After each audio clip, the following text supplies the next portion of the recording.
রাজামৌলি আর মহেশ বাবুর next massive pan world প্রজেক্টের official title Varanasi অবশেষে কনফার্ম। গ্লোব ট্রটার ইভেন্টে ধামাকা করে রিভিল করা হলো মহেশ বাবুর দুর্দান্ত ফার্স্ট লুক আর টাইটেল। যদিও টাইটেলটা আগে থেকেই লিক হয়ে গেছিল, তবুও অফিসিয়াল ঘোষণায় হাইপটা আরো 3 গুণ বেড়ে গেল।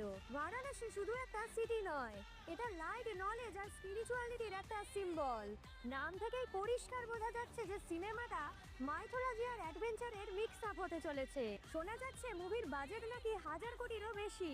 রামোজি ফিল্ম সিটিতে তৈরি হয়েছে 50 কোটি টাকার বিশাল সেট, যেখানে ঘাট, পুরনো শহর, মন্দির সবকিছুরই রেপ্লিকা তৈরি হয়েছে। আর শুটিং চলছে ভারত থেকে শুরু করে আফ্রিকার জঙ্গল পর্যন্ত, পুরোই গ্লোবাল স্কেল। রাজামৌলির ডিরেকশন, বিজয়েন্দ্র প্রসাদের স্ক্রিপ্ট আর এম কিরাভানির মিউজিক, এই কম্বিনেশন মানেই রেকর্ড বইতে নাম নিশ্চিত। এর মধ্যেই মহেশ বাবুর বুল রাইডিং ফার্স্ট লুক সোশ্যাল মিডিয়াতে আগুন লাগিয়ে দিয়েছে।